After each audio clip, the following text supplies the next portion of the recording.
So I'm hearing a theme throughout this this morning, and it starts as we come in together and we all affirm together this passage.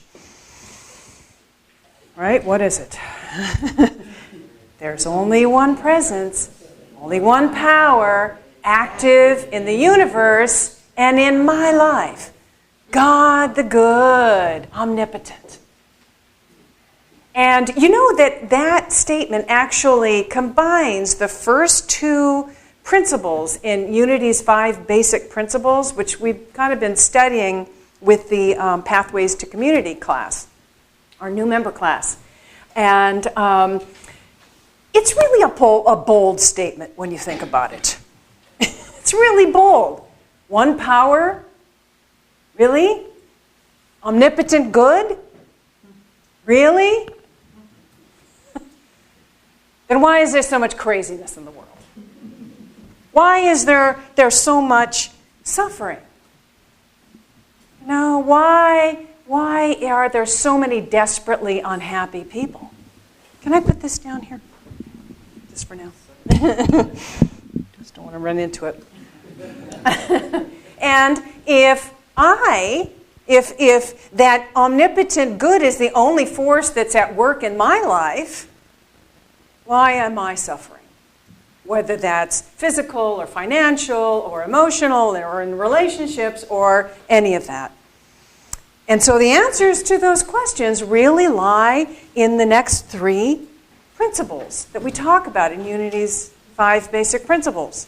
And if I could sum it up, if I could be so bold as to sum it up in one sentence, would be, it's a matter of how much good, how much of that God energy we are allowing into our lives. You know, in other words, it's dependent on us, our relationship with the divine presence within. You know, how much we understand it, how much we're connecting with it, how much we're allowing it to flow or not. And I know many of us could say, well, I'm open to allowing abundant good to flow. Absolutely, bring it on, right?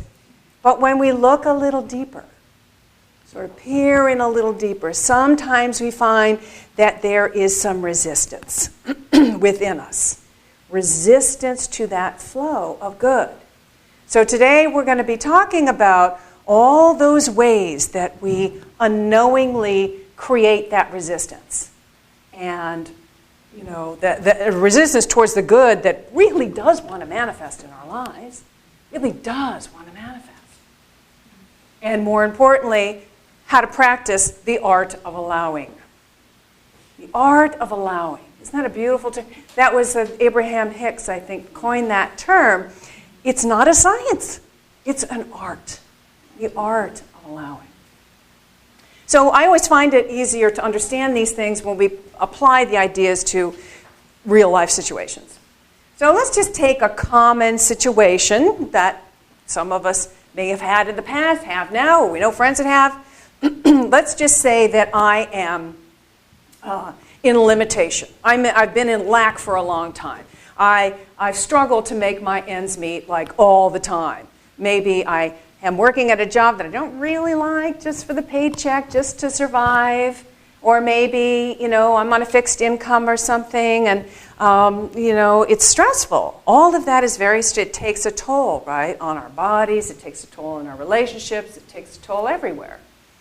And not allowing, I'm not allowing myself to take a nice vacation or anything to relax. So it's that, you know, that money is really tight. That feeling of restriction, right? So I recognize this and I'm done. I want to experience the freedom of financial abundance. I want to be in the flow of limitless good. So I've identified it. I've identified what I truly desire. I've expressed it to the universe. You know, maybe I'm starting to do affirmations now. Affirmations on, you know, my salary is not my income. My income is from God is my source of all of my good. Maybe I'm doing these affirmations. Maybe I've even created a vision board. You know, maybe I even have people praying for me. And the thing is that God is always saying yes to us. God is always saying yes. And the nature of the universe is limitless. So this is no problem for the universe to manifest an abundance of good in my life. Yay! It's in process of manifesting. But here's the little catch. Here's the rub. It can't get to me if I'm not allowing it. In other words, that divine, joyous, abundant energy is going to get caught at the gate if there's any resistance in me. It's going to get caught, and I can say, well, what? I'm allowing. I'm doing everything I'm supposed to do, the affirmations and the vision board and the having people, but it's not happening. So I have to look a little deeper. I have to look a little deeper. Let's dig a little deeper. When I dig a little deeper, I might find that there is, and you were alluding to this in your prayer, some old beliefs in there, some old fears, old doubts, those voices that are kind of below the level of the conscious mind, might be saying, you've been experiencing this for a long time. What makes you think it's going to change now? Or a voice that says, you only make a certain amount of money and you're not getting any younger. Or that sort of doubt, that fear that, there's a lot of competition out there, a lot of people doing what you want to do. Or that dastardly doubt deep down inside. It might say, you know what? What makes you think you deserve abundance when there's so many people out there suffering? What makes you special? That one. So all of those doubts, all of those fears, all of those false beliefs. So we need to hear what they are. We need to turn our attention within and listen for them. We listen for those voices, right? But I can't hear them if I'm distracting myself all the time.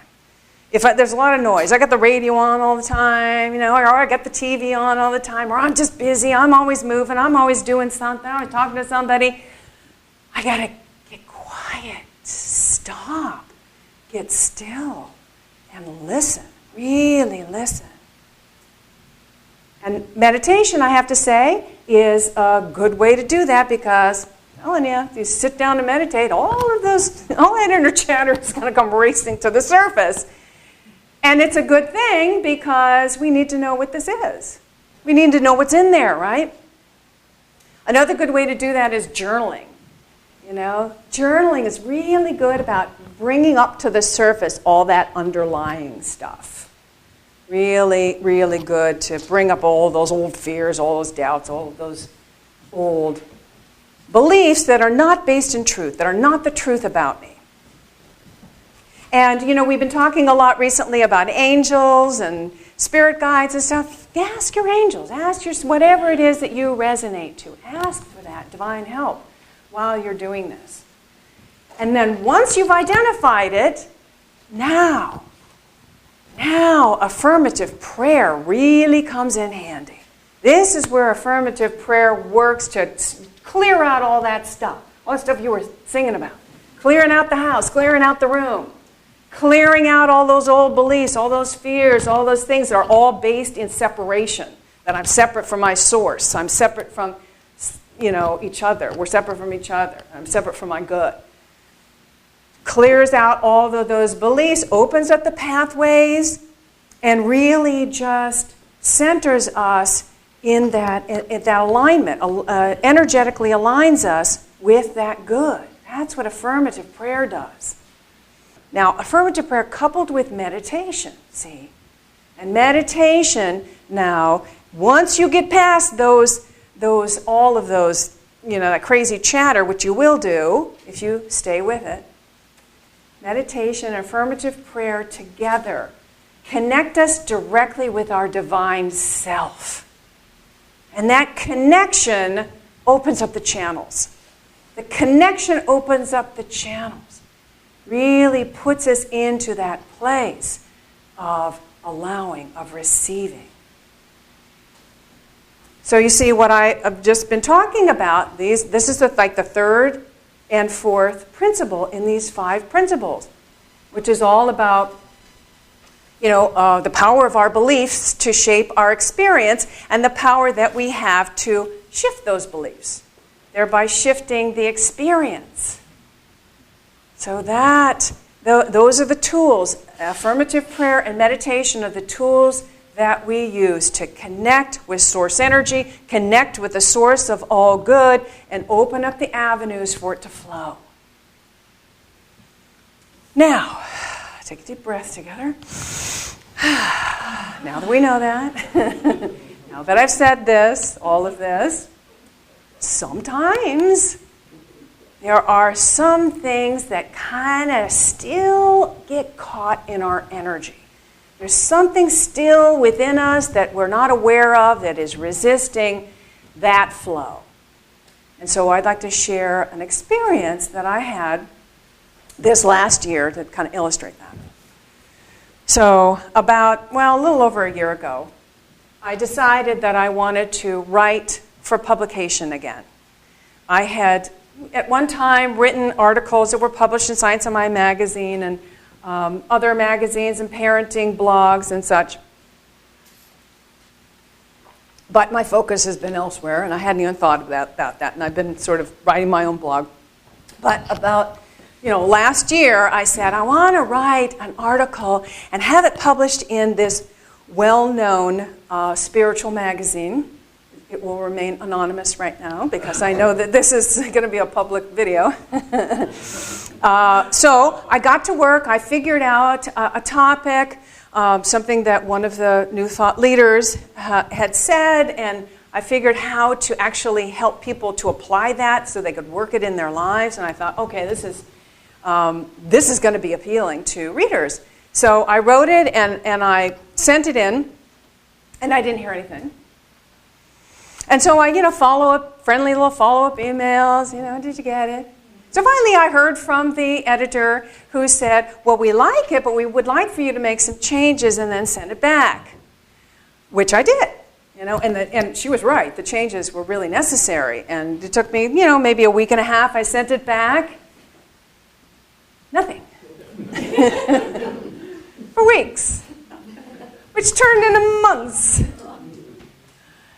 And so now I got to check in here, okay? What's going on in there? Where do I have some beliefs? Where is there some resistance? Is that, am I doubting my ability?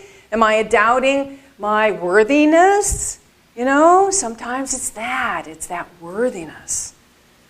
So there was a little bit of that in there. So I thought, okay, let's do affirmative prayer. Doing affirmative prayer to open up that sense of that I, as a beloved child of God, am worthy of all the good, and clearing out all those old beliefs and all those ideas. And I'm meditating. I meditate every day anyway, so I got that covered. And I'm taking action. I'm writing, which is the 5th principle, really, taking what we know and bringing it out into the world. I'm taking my consciousness, and I'm taking action, and I'm following up. Without trying to be annoying. How many times can you do it without being annoying? I don't know. But I'm trying to figure that out. And so, again, don't hear anything, right? So now I'm starting to get some really unfavorable thoughts about this woman. I'm starting to judge her. I'm starting to think, God, she's not doing her job. All of these judging, condemning thoughts about her. And then I realized, after doing this for a little bit, ooh, there's where it is. There's where it's getting caught. That's where my resistance is.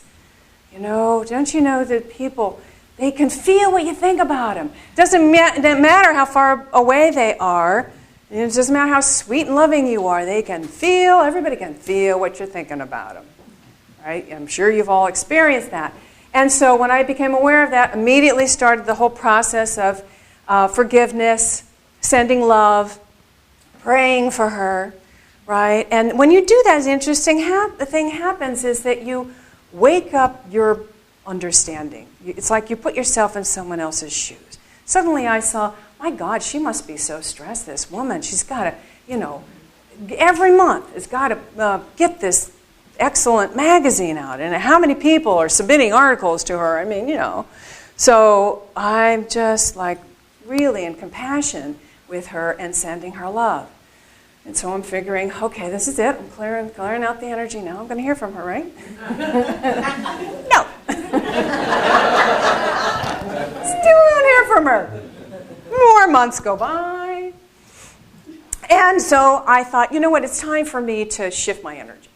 I just got to shift off of this and think about maybe writing an article for another magazine. And so I decided to write an article for Unity magazine. And I found a topic I thought would be really good for readers. So I got working on that. The moment I started working on that, suddenly I hear from her, like the next day, saying, oh, I apologize for not getting back to you, and I'm going on medical leave right now. So, but I'm going to take your revised article, and I'm going to read it during medical leave. Well, it's like, what a great way, reason to pray for her now. I'm praying for her wholeness and well-being. And so I'm doing that, and so once she's due to come back, which is like 2.5 months later, I'll give her a week or two. And then I send the follow-up email, and again, I'm hearing nothing. But in the meantime, I submitted the article to Unity magazine, and I heard back right away. And they loved it. They wanted me to make a few changes and resubmit it. So I did that, and I'm feeling really good about that. And then one day, I just had this most incredible realization in my meditation, in my morning meditation and prayer period. I just had this amazing realization. Like, everything in my life was just in perfect order. I just felt this incredible, like everything was in divine order. And everything that I could ever possibly desire was already part of the inherent part of who I am. All the good is already there. And in fact, the largest part of me is already experiencing joy and fulfillment. The largest part of me. So I started really focusing on that, and I just felt like, my God, there's this just huge peace around it all, this huge opening. That very day, I go to my inbox, and lo and behold, there is an email from her saying, yes, we want to publish your article, and would you send a picture and an invoice? Not only that, the very same day, I hear from Unity magazine. The very same day, who says, yes, we want your article. We're going to publish your article. Not in the print, the online, but that's okay. It's all good, right? So I'm like, wow. So I share this experience with you to let you know sometimes it's difficult to pin down where that resistance is coming from. And sometimes it's not just one thing. So we got to work on all levels. We have to work on all levels. We first have to listen. What's going on in there? What are those old beliefs, all those old thoughts, all those old fears? We got to do affirmative prayer, clear that out. That's such an essential part of the whole process. And put ourselves in energetic alignment with that good. Open ourselves in meditation, connecting with the source energy, our divine self, just resonating with that spiritual truth of us, clearing out all of that old resentment, all that, any kind of unforgiveness or anything that's not a blessing for others. We really kind of want to just try to be as much of a loving presence, a beneficial presence in the world, working on that energy, clearing that, and continue to practice, continue to be open for insight and a greater realization. Sometimes you could be practicing for a long time. It's like, oh, I'm just doing this like every day. Okay, I'm doing it again, nothing's happening. And then every now and then, in a meditation or in a prayer or whatever practice you do, suddenly it's like, poof, the heavens open. So you got to keep practicing And, going, to the cushion, as they say in Buddhism, every day. Just sit every day. Once in a while, it all comes together. It all works. It all sort of lines up. So staying open for that. So these are the ways that we open and allow. This is the art of allowing. The art of allowing really is an art. And then we can begin to experience that truth that we're talking about. We actually experience that infinite good being the only force active in our lives. That's it. Yeah. Namaste.